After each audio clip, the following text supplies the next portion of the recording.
KSG news for aspirants की शुरुआत एक न्यूज एक्सप्लेनर के साथ। न्यूज है, इंटरनेशनल मॉनेटरी फंड के मुताबिक इस साल 2 अंकों की जीडीपी ग्रोथ वाला दुनिया का अकेला बड़ा देश होगा भारत। ये टॉपिक जनरल स्टडी पेपर 3 के इकोनॉमी से जुड़ा हुआ है।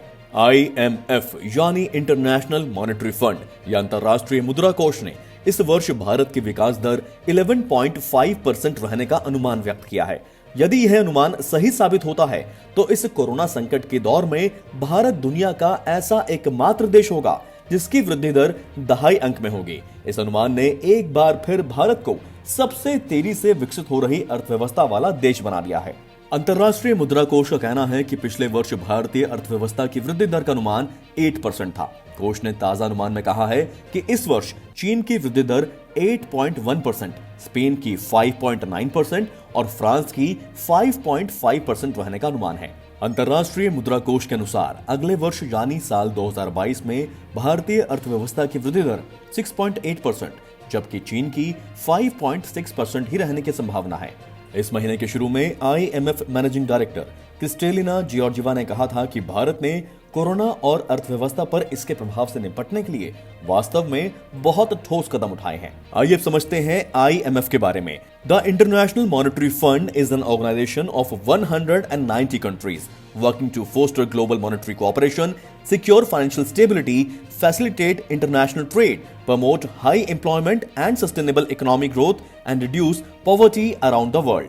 इसका फॉर्मेशन जुलाई 1944 में हुआ था और इसका मुख्यालय अमेरिका के वॉशिंगटन DC में है। बढ़ते हैं अगली खबर की तरफ। हेडलाइन है, भारत और ब्रिटेन ने आतंकवाद के वैश्विक खतरे से निपटने के लिए अंतर्राष्ट्रीय सहयोग को मजबूत करने की आवश्यकता पर बल दिया है। जनरल स्टडी पेपर 2 के इंटरनेशनल रिलेशन से जुड़ा हुआ है।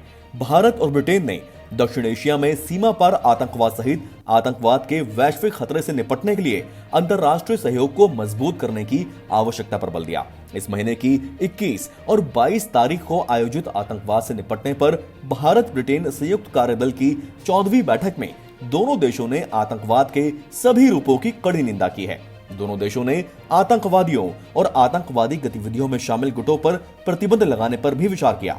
भारत और ब्रिटेन ने जोर देकर कहा है कि सभी देशों को यह सुनिश्चित करना चाहिए कि उनके नियंत्रण वाले क्षेत्रों का इस्तेमाल आतंकवादी हमलों के लिए नहीं किया जाना चाहिए। दोनों देशों ने कट्टरपंथी और हिंसक अतिवाद का मुकाबला करने, आतंकवाद के वित्त पोषण, आतंकवाद के लिए इंटरनेट के दोहन को रोकने, सूचना साझा करने और क्षमता निर्माण में द्विपक्षीय सहयोग को और मजबूत करने पर भी विचारों का आदान प्रदान किया।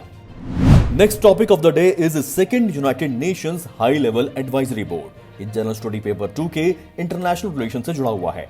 खबर है कि संयुक्त राष्ट्र ने भारतीय विकास अर्थशास्त्री ज्योति घोष को एक हाई लेवल एडवाइजरी बोर्ड में नामित किया है, जो कोविड-19 के बाद पैदा होने वाली प्रमुख सामाजिक आर्थिक चुनौतियों पर प्रतिक्रिया के लिए संयुक्त राष्ट्र महासचिव को सुझाव देंगी।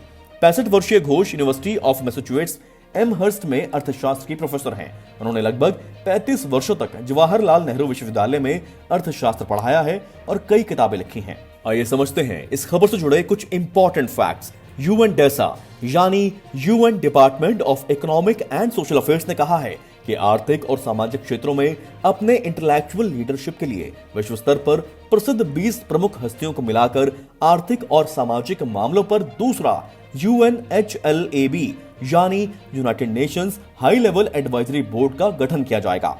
इस समिति में कुल 20 सदस्य हैं। बोर्ड अगले 2 वर्षों तक संयुक्त राष्ट्र को वैश्विक और स्थानीय स्तर पर नीति निर्माण के लिए सलाह देगा। Let's have a look onto the flashback of the news. The first United Nations High Level Advisory Board was established in June 2018 as a key element of the efforts to support the UN member states in implementing the 2030 Agenda for Sustainable Development. Over the course of the last 2 years, the interventions and insights of the board greatly expanded the understanding of UNDESA of some of the most burning economic and social issues shaping the world and inspired the United Nations to break new ground in the policy research. आइए बात करते हैं UNSC सुधारों पर पहली IGN बैठक की। ये टॉपिक जनरल स्टडी पेपर 2 के इंटरनेशनल रिलेशन से संबंधित है।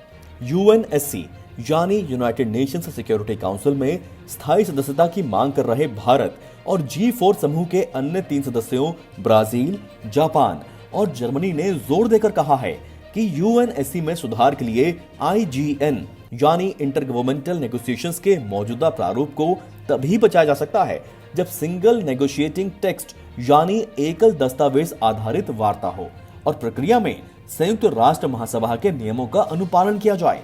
महासभा के 75वें सत्र में सुरक्षा परिषद में सुधार से जुड़ी आईजीएन की पहली बैठक 25 जनवरी को हुई। इस मीटिंग के क्या मायने हैं और कौन से की फैक्ट्स हैं जो आपको याद रखने चाहिए, आइए जानते हैं शॉर्ट में।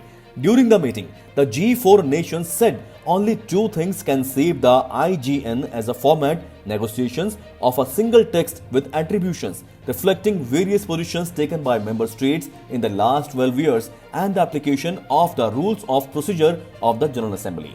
भारत इसी महीने 2 साल के लिए संयुक्त राष्ट्र सुरक्षा परिषद का अस्थायी सदस्य बना है। भारत कई वर्षों से 15 सदस्यीय सुरक्षा परिषद में सुधारों के लिए कोशिश कर रहा है। भारत का साफ तौर पर कहना है कि वह स्थायी सदस्यता डिजर्व करता है और मौजूदा प्रतिनिधित्व 21वीं सदी की वास्तविक भू राजनीतिक परिस्थिति को प्रतिबिंबित नहीं करता।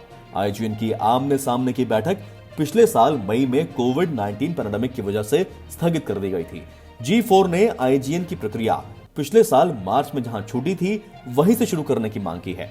G4 ने कहा, आईजीएन का 5 चरण का पुराना रास्ता और प्रत्येक 5 में से एक समूह से बात करना मददगार साबित नहीं होगा। उन्होंने कहा कि इसका मतलब गोल गोल घूमना और तर्कों को दोहराना होगा जिन्हें हम अनगिनत बार सुन चुके हैं। G4 ने दोहराया कि अफ्रीका को यूएनएससी टेबल पर स्थायी रूप से बैठने की जरूरत है। यूएनजी के अध्यक्ष वोल्कन बॉस्कर ने कहा कि यह महत्वपूर्ण है कि यूएनएससी में कोई भी सुधार 21वीं सदी की वास्तविकताओं को दर्शाता है। ग्रीन टैक्स खबरों में क्यों है, आइए समझते हैं, जो जनरल स्टडी पेपर 3 के एनवायरनमेंट से भी जुड़ा हुआ है। केंद्र सरकार प्रदूषण के मद्देनजर पुराने वाहनों पर ग्रीन टैक्स लगाने की तैयारी कर रही है। इसी कड़ी में केंद्रीय सड़क परिवहन व राजमार्ग मंत्री नितिन गडकरी ने प्रदूषण फैलाने वाले पुराने वाहनों पर ग्रीन टैक्स के तौर पर शुल्क लगाने के प्रस्ताव को मंजूरी दे दी है। अब इस प्रस्ताव को विचार विमर्श के लिए राज्यों को भेजा जाएगा। राज्यों से हरी झंडी मिलने के बाद इस टैक्स को अधिसूचित कर दिया जाएगा। इस खबर से जुड़े कुछ इंपॉर्टेंट फैक्ट समझिए। स्ट्रॉन्ग हाइब्रिड, इलेक्ट्रिक, वैकल्पिक ईंधनों जैसे सीएनजी, एथेनॉल या एलपीजी से चलने वाले वाहनों को छूट मिलेगी। कृषि कार्यों में इस्तेमाल होने वाले ट्रैक्टर और हार्वेस्टर को भी इस दायरे से बाहर रखा जाएगा। वाहनों से ग्रीन टैक्स के तौर पर वसूली गई राशि को एक अलग अकाउंट में जमा किया जाएगा। इस राशि का इस्तेमाल प्रदूषण से निपटने के लिए ही किया जाएगा। 8 साल से पुराने ट्रांसपोर्ट व्हीकल पर फिटनेस सर्टिफिकेट के रिन्यूअल के वक्त रोड टैक्स का 10 से 25% तक ग्रीन टैक्स वसूला जा सकता है। परिवहन वाहनों के साथ ही निजी वाहनों पर भी ग्रीन टैक्स लगाने का प्रस्ताव किया गया है।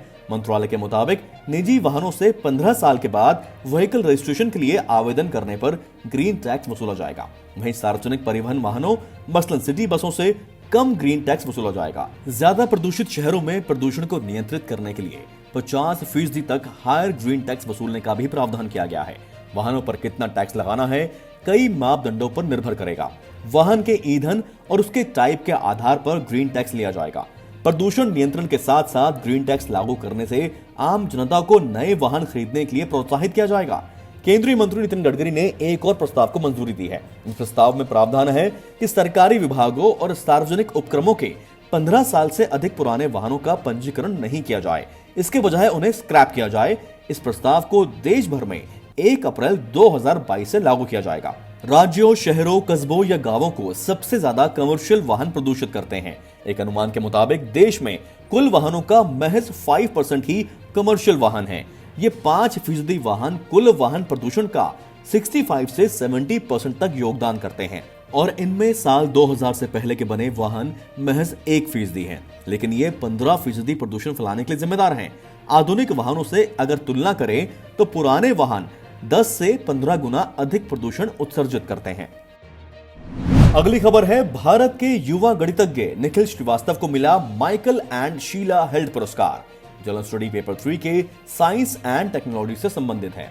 युवा भारतीय गणितज्ञ निखिल श्रीवास्तव को माइकल एंड शीला हेल्ड पुरस्कार का संयुक्त विजेता घोषित किया गया है। कैडिसन सिंगर समस्या और रामानुजन ग्राफ पर लंबे समय तक सवालों को हल करने के लिए निखिल श्रीवास्तव को 2 अन्य लोगों के साथ माइकल एंड शीला हेल्ड पुरस्कार का विजेता घोषित किया गया। नेशनल एकेडमी ऑफ साइंसेज ने एक बयान में कहा है कि कैलिफोर्निया यूनिवर्सिटी बर्कले के Nikhil Srivastava, Ecole Polytechnique Federale de Lausanne के एडम मार्कस और येल यूनिवर्सिटी की डैनियल एलन स्पीलमैन को साल 2021 का माइकल एंड शीला हेल्ड पुरस्कार दिया जाएगा। साल 2015 में प्रकाशित दोनों सवालों पर उनके ग्राउंड ब्रेकिंग पेपर ने उन समस्याओं को हल किया जिन पर कई गणितज्ञ कई दशकों से काम कर रहे थे।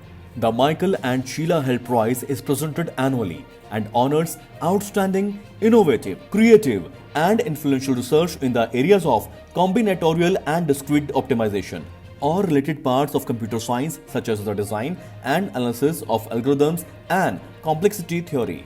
The prize was established in 2017 by the bequest of Michael and Sheila Held. KSG News for Aspirants में आज के लिए इतना ही। Thank you. God bless.